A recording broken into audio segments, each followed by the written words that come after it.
Hey guys, welcome to the Agent Unleashed, and we have another exciting interview scheduled for today. And it is my distinct honor and privilege to introduce Mr. Daniel Custer.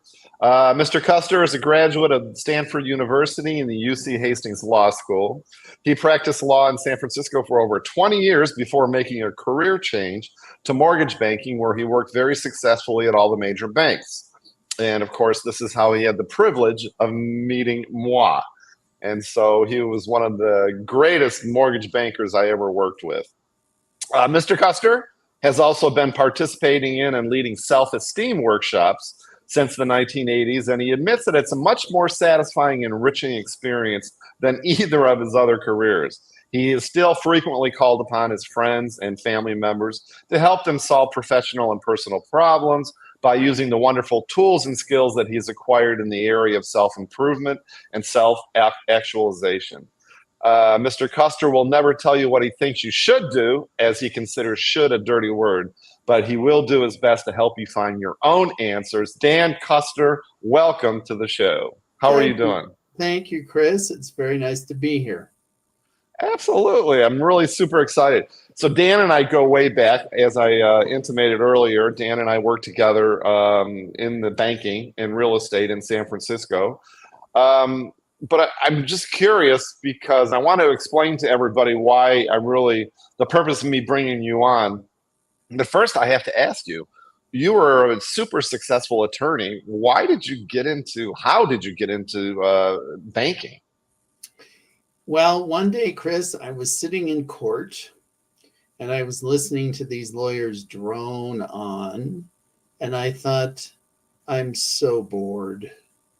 And I thought, I can put up with all the other nonsense of practicing law, but I refuse to be bored for the rest of my life. So that's a whole other saga, but that's how I decided I didn't want to practice law anymore. I love it. I love it. You have so many stories, Dan, that I've known through the years, and I want to make you promise that you're not going to tell any of those bad stories about me, because some people watching this do respect me. So don't say anything bad. You didn't tell me that this interview was going to be so difficult. I know, exactly. But listen, guys, so the people who are watching this live, people are watching this recording, one of the reasons I really wanted to bring Dan on is because, because of his extensive work in self-esteem workshops. One of the biggest things that you always hear me harping on, I actually have a whole module on it in my Agent Unleashed collective, and that is we have to be confident. All right. The biggest thing right now that sellers right now, their BS meters are so finely tuned that the way to get listings and the way to really get more listings and sell those listings is to be super confident, and sellers can really detect that. And I think that having a conversation about self-esteem and how to increase your self-worth and all that is going to make us stronger listing agents, and hopefully make us more money. And so, Dan, this is all resting on your shoulders tonight. How can us listing agents make more money? Talk to us a little bit about this self-esteem workshop and how you sort of came into that. So I had a friend actually who was a real estate agent, and she was part of this organization that did these self-esteem workshops. And she convinced me to go to one, and I was just transformed. I could not believe the truth of what was being taught, and how much it could help me and anybody else who happened to start doing these kinds of, or start using these kinds of tools. Mm-hmm. So when you started your program, I was fascinated by it, and you and I had many conversations about it, and it was always very, very satisfying.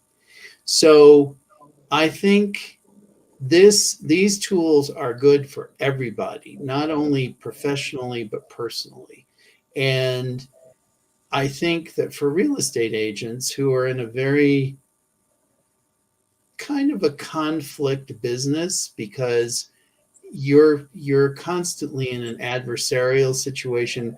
You're in an adversarial situation with your clients to a certain extent. You're in an adversarial situation with your buyers. You're in an adversarial situation with their agents. And to be in that kind of adversarial situation, you really do need to have tools where you can stop yourself in any given situation and say, how do I feel about this? And I don't mean going into woo-woo stuff about your feelings. I mean, take any given situation and say, okay, I've just talked to this other realtor on the phone and he or she was just a jerk. And how am I feeling about this? Am I angry? Am I sad? Do I feel victimized? Do I feel like I want to kill that person? What are my feelings about this conversation that I just had? And that is a real important thing, to stop yourself and check in and say, I don't feel very good about that, or I do feel good about it, or I wish I could change it, or blah, blah, blah. So that takes me to the most important thing that I've talked to you many times about and that you've always resonated with.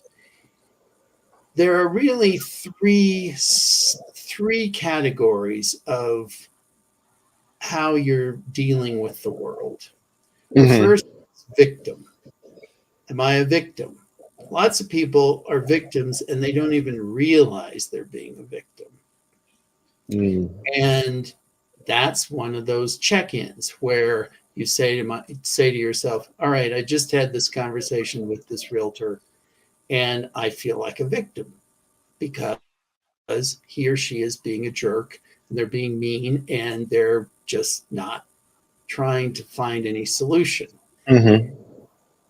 Being a victim is really nowhere you want to be. It's nowhere you want to be in any kind of situation. The next category above victim is reaction. So I've just had this conversation. I just want to kill the son of a bitch. That's reaction.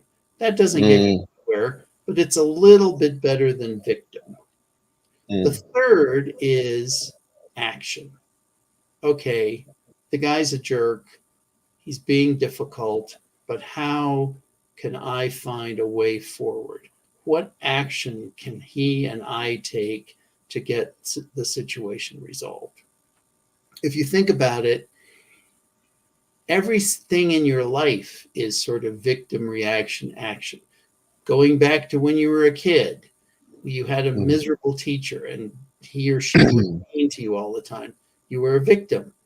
You couldn't really do anything about it because you're a kid. But we go through a lot of our life being victims and not realizing that there are ways out of victimhood. So you get a little older and you're in school, and so you start reacting and you act out, and then you go to the principal's office. Well, that's not so good either.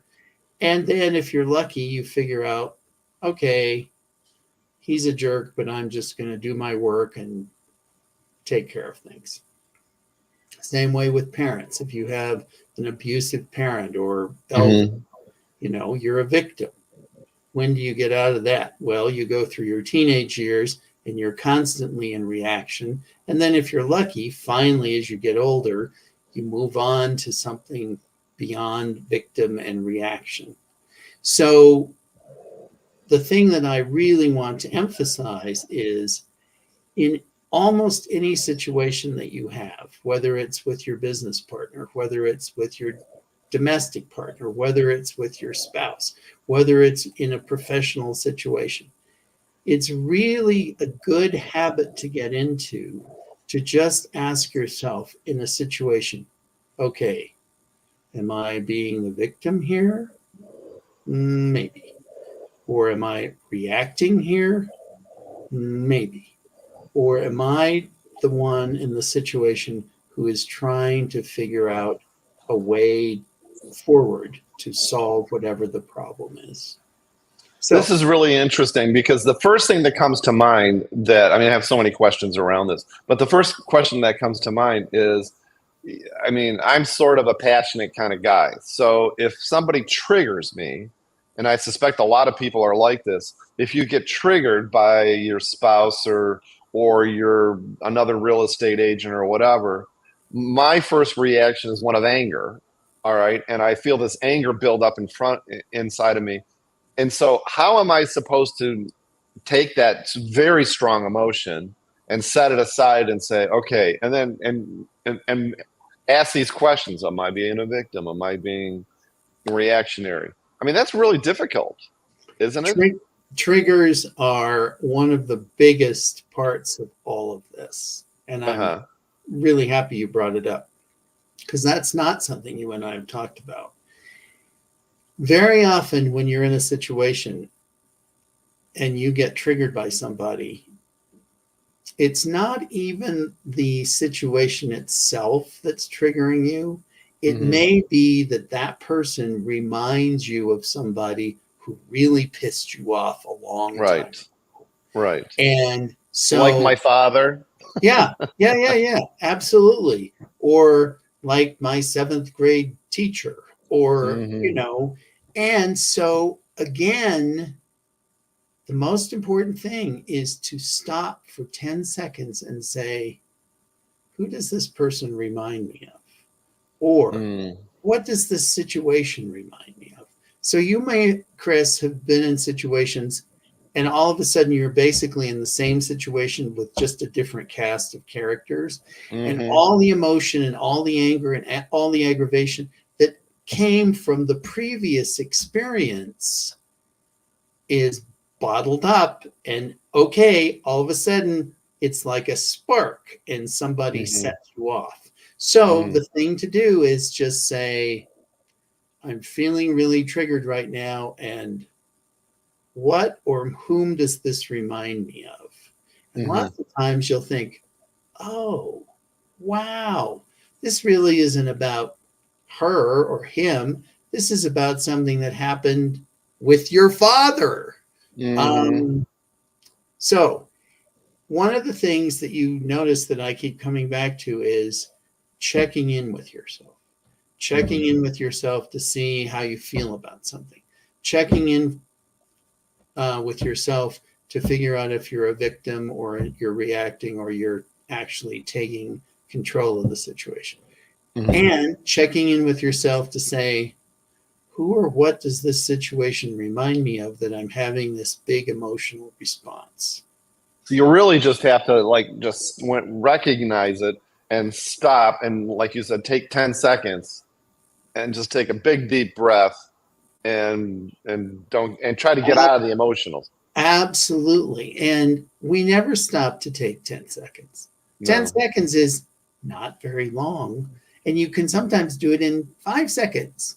5 seconds is really not very long. And you can just, before you call that, you get a voicemail from somebody and they're bitching and complaining and they're mad because you didn't have schedule the inspection on time, or you didn't do this, or you didn't do that. And you just want to reach through the phone and grab them by the throat. Right. Before you call them back, just say, okay, who is this awful person reminding me of? And sometimes you'll think, she doesn't remind me of anybody. She's just a jerk. But even that gives you a breath to take. Got it. So we take this breath and we try to figure out, which one are we of the three? What's the outcome of this? What are we supposed to do with this assessment, this internal assessment? What's the next step, if you will? Choice. The next step is choice. Because in 99% of situations, you have a choice. Do you want to be a victim? Okay, I choose to be a victim. I'm just going to sit here and woe is me, and I'll be sad and miserable. Or do I want to be pissed off and get a gun? Maybe. Or do I want to actually spend the energy to figure out what's the solution. Now, the problem, or not the problem, but the hard part of it is choice and choosing to figure out a solution is the hardest of the three. It's easy to stay being a victim. It's easy to be in reaction. It's not so easy to decide, okay, how am I going to call this person back and get rid of all the aggravation on my part and their part and figure out a way to solve the problem.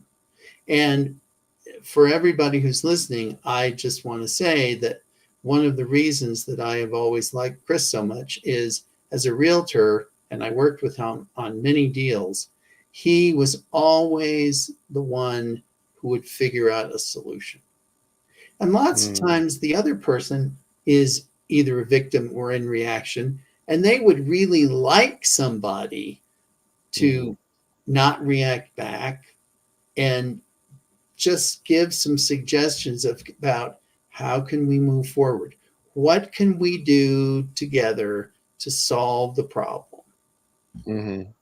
I think that one of the things that you're really good at, Dan, and thank you for saying that, but one of the things that you're really good at, and I have a hard time, I've actually lost partners over this, and it's the fact that your tone, how you say things, and the tone you use when you say things can really make or break a deal. And one of the things that you're really good at is having a very just calm demeanor and very, what am I trying to say? Just how do you keep your tone from like, I just like am so, crazy sometimes, and I get excited, and it's not in a bad way, but I explain things in a real excited way.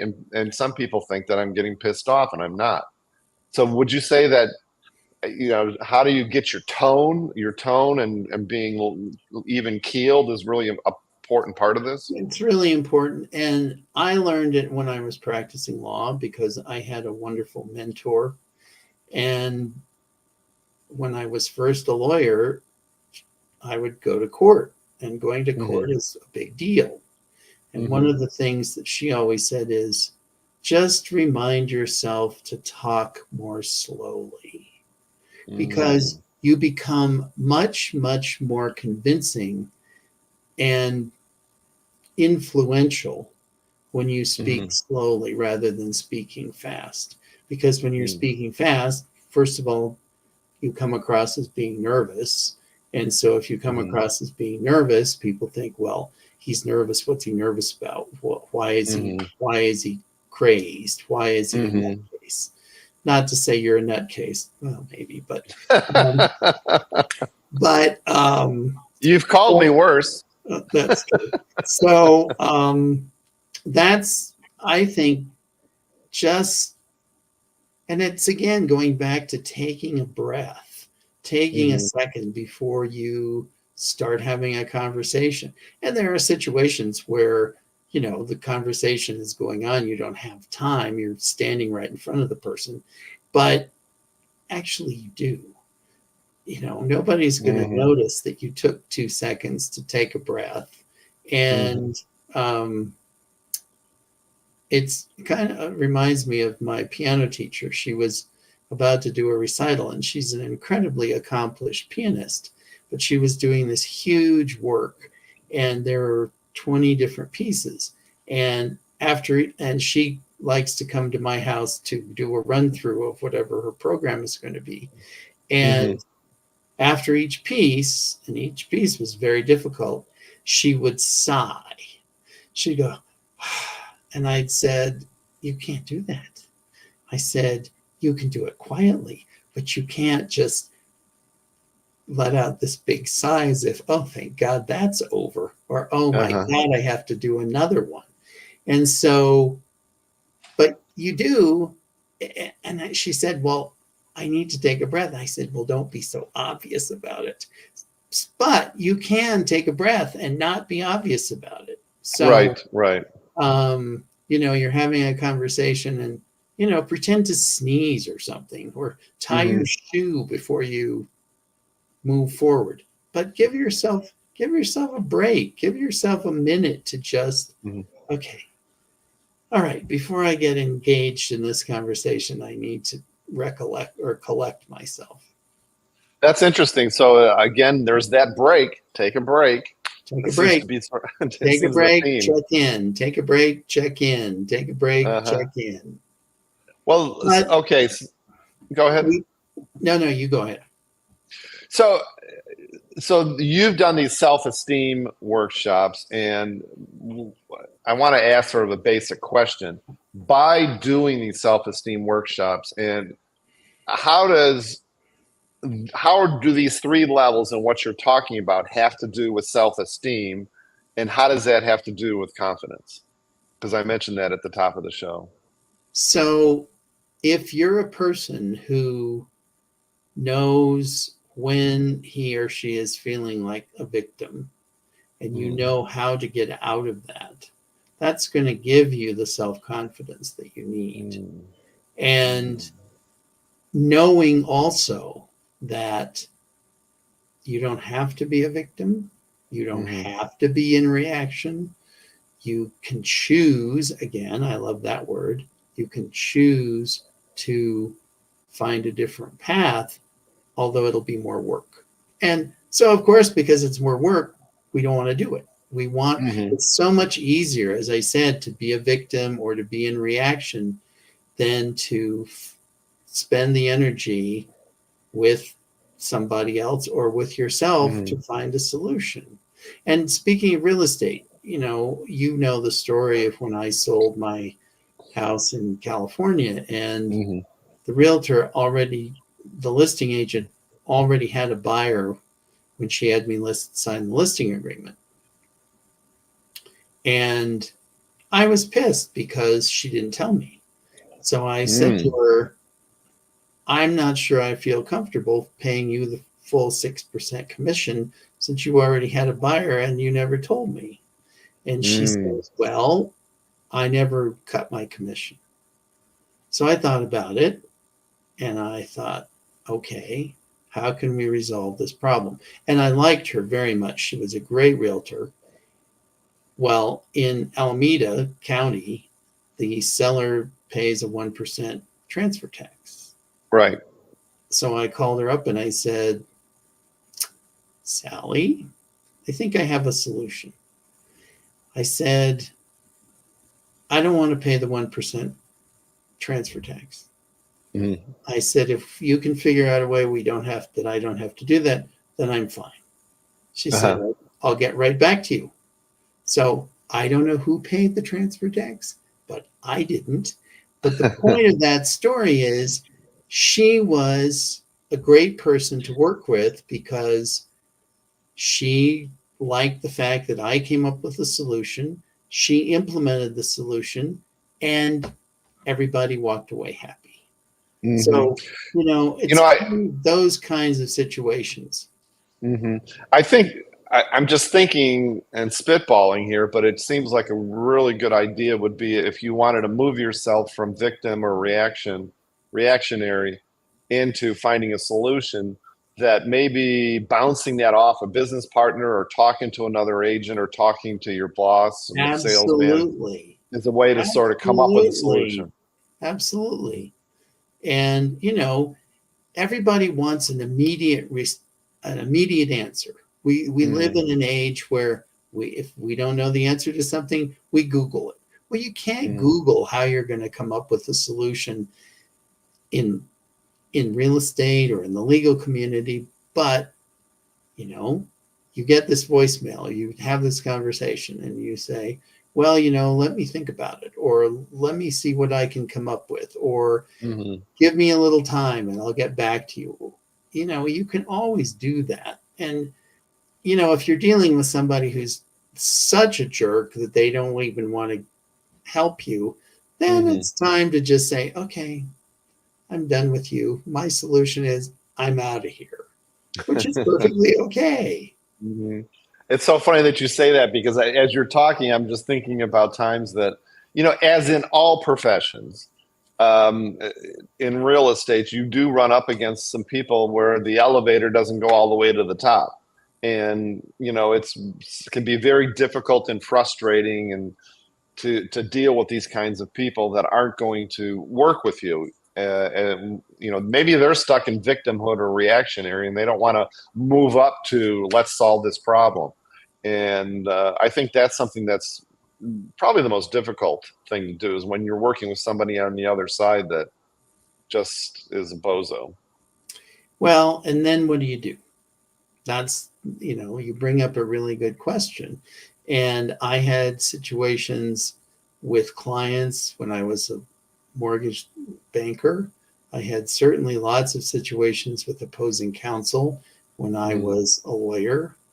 And sometimes all you can do is you stay out of victim and reaction and let them be victims and reactionary all they want. But both of you being in reaction is not going to get you anywhere. Right. I remember screaming at this idiot attorney outside the courtroom one time, and I finally thought to myself, this isn't getting us anywhere. Even though I wanted to take him by the throat. But and eventually, in that situation, it was perfect because you have a third party, you have the judge. And so we went back into court, and I said to the judge, Your Honor, I've tried everything. I've tried every argument I can come up with. I've tried to convince counsel that this is not working, and I need your help. And the judge helped. So, there are bringing in a third party is a great idea. A third party is a really good idea. I love that. Really good idea. One of the things that you talk about in your intro is you talk about this using the word should, and that should's a dirty word. And by way of a personal story, I was with somebody once, we have since broken up a long time ago, that hated when I used that word should. Hated it. It would just send them off into a crazy, crazy land. And so from that experience, I was taught in a very hard way I try not to use that word should. In your context, why do you bring it up? Well, we are victims of should from the time we have any consciousness of the world. Our parents, you should do this, or you shouldn't do that. Then our teachers, you should do this, you should do that. If you're unfortunate enough to be raised Catholic, oh my God, lots of shoulds and should nots. So, and so what it does is it creates a little voice in your head. And oh, I really would like to buy that new car. You should do that. You don't have the money. Yeah. Or I'd really like to take a trip. No, you shouldn't do that. You shouldn't do that. Or you really should go to church. No, not doing that either. So we've got this ingrained thing of a trigger. It's a trigger, I guess. Should. And so it's really hard sometimes to get beyond the should. And one of the things that we used to do in the self-esteem workshop, and I came up with this, was the person who wanted this exercise would sit, and he or she would start saying, I'd really like to do this. And I'd have one person on one side saying, you should really do that. That's a great idea. That's a wonderful idea. And I'd have somebody standing on the other side.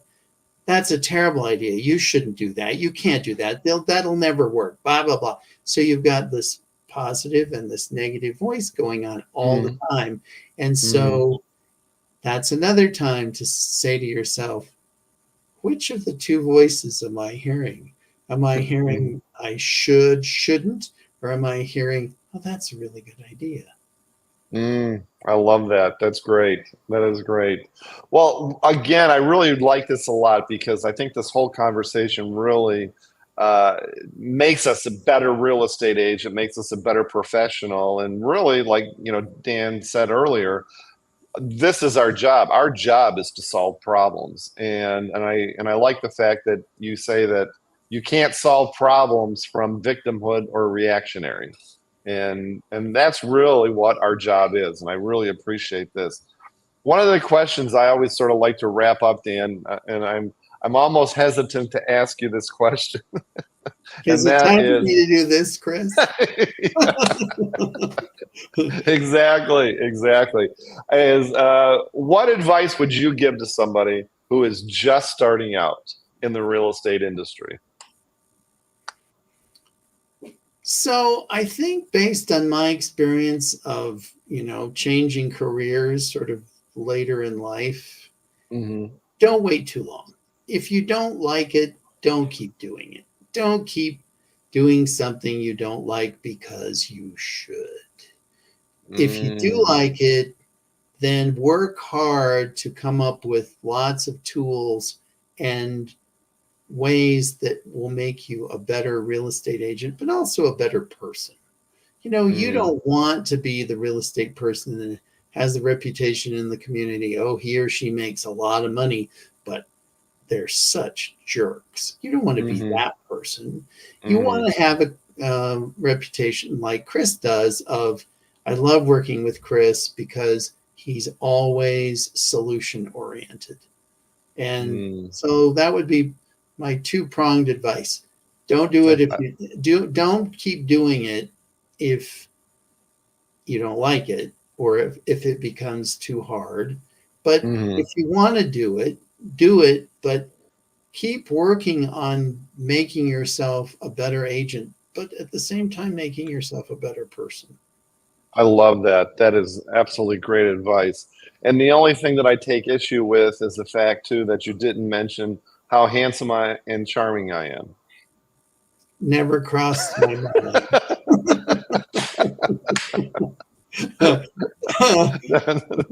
Never crossed your mind. That's I hysterical. suppose I suppose I should say that. Is that what you're telling me? You should. I Yes. should. Oh my God. Dan Custer, thank you so much for joining me tonight. I really appreciate it. You're absolutely hysterical. And we have to do it again soon. This was a lot of fun. Great. All right, Chris. Thank you, and thank you, everyone. All right. You take care. Bye bye.